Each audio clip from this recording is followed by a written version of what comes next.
मेरे दोस्तों, आजकल मोबाइल पे सोशल मीडिया पर एक हिदायत आती है कि रमज़ान के महीने में इफ्तार के वक्त ब्याज खाने वाला, मटका चलाने वाला, सट्टा चलाने वाला, गलत काम करने वाला इफ्तारी ना भेजे, इफ्तारी ना भेजे।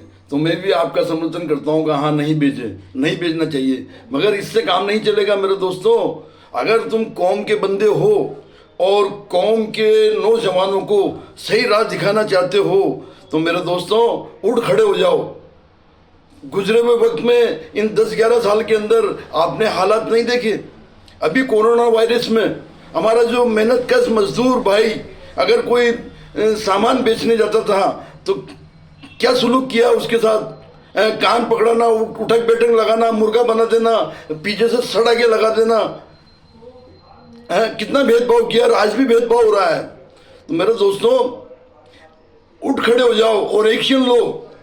जिस तरीके से पूरे देश के अंदर सहकारी समितियां चल रही हैं, नागरिक सहकारी बैंक चल रही है, उपभोक्ता भंडार चल रहे हैं, तो मेरे दोस्तों क्या खुदा ने, पाक परवरदिगार ने हमारे अंदर एक ऐसा जज्बा दिया है, उस जज्बे को इस्तेमाल करो। आपके ज़कात के पैसे को आप मदरसा और दारुल उलूम पर नहीं देकर एक इसका फंड बनाओ, एक इसकी बैंक खड़ी करो। जो नौजवान भाई रोजगार नहीं कर पाता है उसको तस्दीक कर कर सिक्योरिटी के आधार पर उसको बिना ब्याज के पैसे दो ताकि वो सट्टा नहीं खाए, मटका नहीं चलाए, गलत कार्य नहीं करें, ब्याज से दूर रहे। तो आपकी जिम्मेदारी, हमारी सबकी जिम्मेदारी बनती है। बहुत सारे उतार चढ़ाव आए, ये फरमान सुना देना कि ब्याज खाने वाला इफ्तारी ना भेजे। अरे भाई, ये तो सही बात है कि नहीं भेजे और नहीं खाना चाहिए, मगर कम से कम कौम की तरफ पलट कर तो देखो। आखिर से अगर एक बात बताऊं कि अल्लाह ताला ने, पाक परवरदिगार ने जो असबाब बनाए, जो जरिया बनाए, हमने अल्लाह का शुक्रिया अदा किया। हम 11 साल पहले चटनी रोटी जैसे भी अल्लाह ने दी उसका अल्लाह का शुक्रिया अदा किया। मगर इन 10-11 साल के अंदर ऐसे हालात हो गए और फिर भी हम उस पर गंभीरता से विचार नहीं ले रहे। अरे मौलवी को देते हो, मदरसा चलाने वाले को देते हो, पूरे भारत से लेकर आता है और ये बताता है कि अगर कोई आवाम का मदरसा भी चल रहा है तो वो अपना पर्सनल बताता है कि ये मदरसे चल रहे हैं, इतने बच्चे पढ़ते हैं, चंदा दो, और अल्लाह के बंदे देने वाले देते हैं। कोई वो आके चेक तो करता नहीं है। और फिर जो वो बिल्डिंग इमारत बना लेते हैं, वो मदरसा बना लेते हैं, तो वो कहते हैं हमारे बाप दादा की है। तो क्या वो मदरसा, वो मौलवी, वो दारुल उलूम चलाने वाला नजर आता है? और हमारी कौम का जो बेरोजगार घूम रहा है वो पैसा नहीं होने की वजह से, रोजगार से नहीं जुड़ रहा, वो नजर नहीं आता। आज हमें पंचर बनाने वाले का, ठेला पर चलाने वाला का, रिक्शा चलाने वाला का, अरे सब कुछ का, मगर किसी ने ये नहीं कहा कि हमारी कौम के अंदर मिसाइल मैन भी है, हमारी कौम के अंदर देश की रक्षा के लिए अब्दुल हमीद जैसा भी है, हमारे आज़ादी की लड़ाई लड़ने वाला अशफाकुल्ला खान भी है।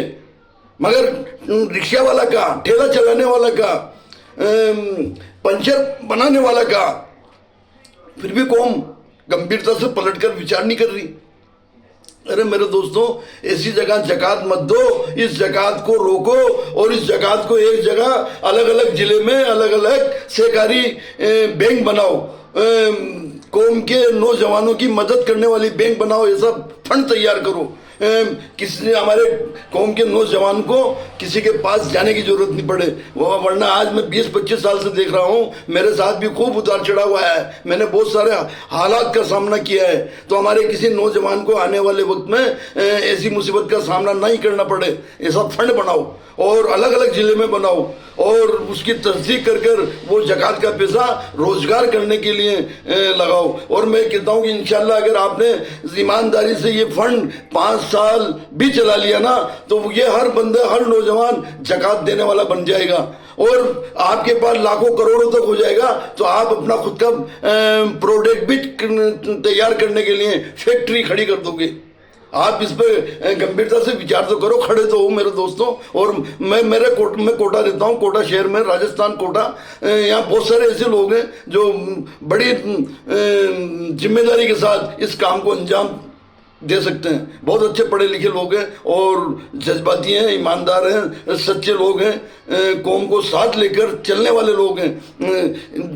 इससे काम नहीं चलेगा कि ब्याज वाले की तैयारी मत खाइए। काम वो करो जो नौजवान ब्याज की ओर नहीं देखे, मटका चलाने की ओर नहीं देखे, सट्टा जुआ खेलने की ओर नहीं देखे। और हालात में कौन ऐसा बंदा है जो मजबूरी होती है उसके पीछे कहीं ना कहीं गलत राह पे चली जाता है, मजबूरी है। तो ऐसी मजबूरी किसी हमारे कौम के नौजवान के सामने नहीं आए, ऐसा फंड तैयार करो, ऐसी बैंक खड़ी करो। और आज के वक्त के हिसाब से बहुत ज़रूरत है इसकी। मेरे दोस्तों, अगर पता नहीं मेरी बात किसी के समझ में आती है या नहीं आती, अल्लाह जाने, मगर फिर भी मैं बोल ही रहा हूँ। अब आप पता नहीं अच्छा समझते हो या बुरा समझते हो, अल्लाह जाने। अगर अच्छी लगे तो इस पर गौर करो मेरे दोस्तों। अस्सलाम वालेकुम रहमतुल्लाहि व बरकातहू।